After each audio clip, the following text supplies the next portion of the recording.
Good morning. Wow. Today is August 17th, 2025. It is day 108, 108 days since I've been diagnosed with stage 3B lung cancer, which is amazing to me to think it's already that many days. The last few weeks have been a lot more valleys than there have been peaks, I will tell you, but we're working our way through all of that. Um, as I speak, Harry's in the hospital once again, and but he's stabilized and is doing well, and he's getting ready to be moved to skilled care rehab, and he's really ready to get out of that hospital and move on with life. He's had it, uh, with laying in bed, to say the least. So today I just want to talk about family because without my family, this journey would be so much harder than it has been. Um, First of all, a number of years ago, our youngest son and his wife had come to Harry and I, and they had asked us if they could be our caregivers when the time came for that. And we said yes, absolutely, because we trusted that they would really keep our best interests in line. And the one thing I knew is that our daughter-in-law would really fight for us because she's a fighter, and that's an amazing gift, I think. So anyway, so yes, of course, we were glad. Well, I will tell you, through my walk with cancer, they have been with me every step of the way, to say the least. One or the other, usually my son, but oftentimes it was Tammy, would come to the appointments with me to see the doctors so that we could have a clear understanding and we could talk about it afterwards. There was a time when Harry and I would have done that together, but his hearing is worse than my hearing, and he doesn't understand as well anymore. And so that kind of took care of that. So we have to rely on that younger generation, which is just fine with me. But anyway, so the whole time that I was going through chemo and radiation, those whole 30 days plus. This was actually 6 weeks because they took the weekends off and stuff. But the 6 weeks, someone was with me day and night, which I think was just amazing. Our youngest son and his wife works from home, so she was able to do. She took me to radiation most days, and she could be on her phone calls and stuff while she was away from home. So that worked out really well for me, anyway. And other days, our youngest son, who owns his own business, he could be with me. So it just worked out. And they would stay, one or the other would stay overnight, Monday, Tuesday, Wednesday, Thursday, Sunday, usually Monday, Tuesday, Wednesday, Thursday. And then Thursday night, my daughter, she didn't work Fridays, so she would come on Thursday night, spend Friday with me, and Saturday. So and then our oldest son, the times that he would spend Saturday afternoon into overnight Saturday night and into Sunday with us. So we always had someone available, and sometimes I thought it was maybe a little bit too much, but you know what? I really did appreciate it, because if something happened with Harry, I'm not sure I could have really handled it, and that's one of the reasons why they were doing it, for both me and for him. And so that was an amazing gift to us.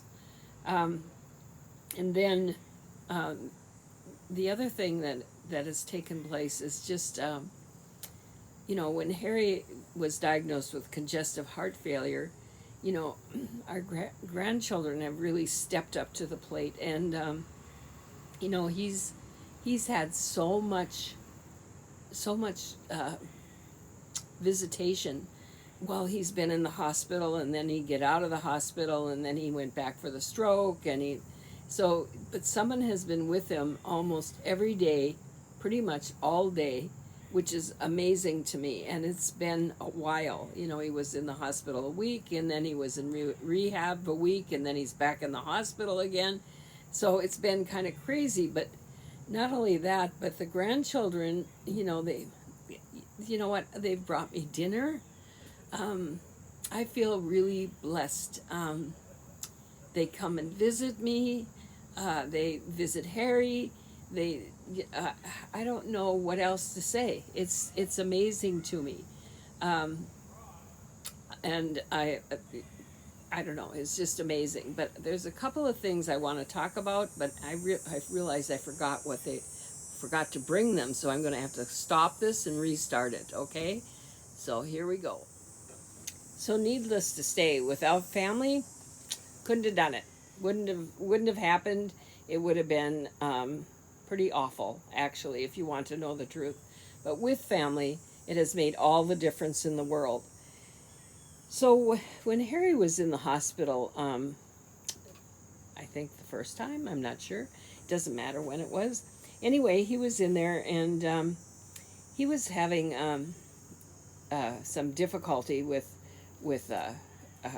he has a partial plate, and he was having difficulty taking it out. So our son had gone up one night, and he had said, I had asked him if he would make sure he could get Harry's partial out, and so he helped him with that. Well, right after that, our grandson and his wife and their little guy, the one that Harry just cannot say no to, went up to see him. And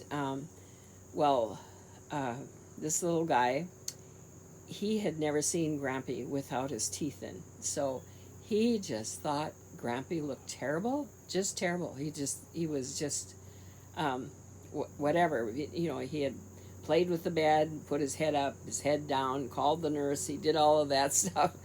But when he left, he told his parents that he really thought that Grampy looked terrible. He was a little worried about it. So the next day after school, he came home and he colored. Harry had given him a color book about coins, and Harry is a coin collector, as everyone knows. So anyway, this little guy had called me to see what Grampy's favorite color was, which is blue. So when he colored the coins, there's different coins. There's pennies and nickels and dimes, but the blue ones are the quarters, because he knows that those are the ones that Grampy really collects more than any other, is the quarters. So that's what he did. Well, I didn't notice, and so the next night that he went, he took his color papers and brought them to Grampy, because he needed to see him again, because he had to make sure that he was okay. So he saw him, and he felt a lot better, because he did look a lot better. He thought, yeah, that was good. So then the third night, he was still worried about him, but he was okay if he could talk to me and make sure that if I said Grampy was okay, then it was okay with him. So they called, and yes, I told him that Grampy was doing just fine. And so anyway, he was fine with that. So it was really cool. Well, I had gone up to the hospital later, and so I was looking at what this little guy had done, and looking at the coloring and so on and so forth. And then I found this fabulous thing, this note. And this is where you could design your own coin. And so here he is. He says, "I love you. You are my best friend." And signed in, his mom had written that. And he has his own signature right here. But what a cool deal, right? It just brought tears to my eyes to think of that. But that's the way our great-grandkids are. In fact, two other great-grandkids came. They were at my house, and they had just gotten some quarters. And so, of course, you know what they do. They bring them over. They want Grampy to look at them. Now, they said, you take these to Grampy, and you have him look at them. If they're not any good, he has to give them back to us. In other words, if he doesn't need them for his collection, he has to give them back to us. So I thought it was just so endearing to my heart to think about that. Anyway, so those little guys, they mean everything to us, because they are the they are the joy. They are the peaks in our life right now, and they teach us so much about just living in the moment. Stop thinking about tomorrow. Don't think about yesterday. Today, this is all we got.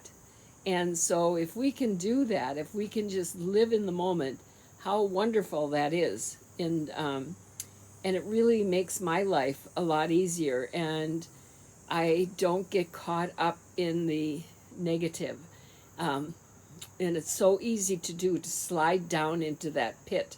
And I just absolutely refuse to do it. And those children help me to stay with my head above water. So today, you just think about living for the moment. Take 5 minutes. Can you actually stay in the moment for 5 minutes? That would be ideal. Anyway, I will talk to you soon. Love everyone. Thank you for following me. I so appreciate it. Bye.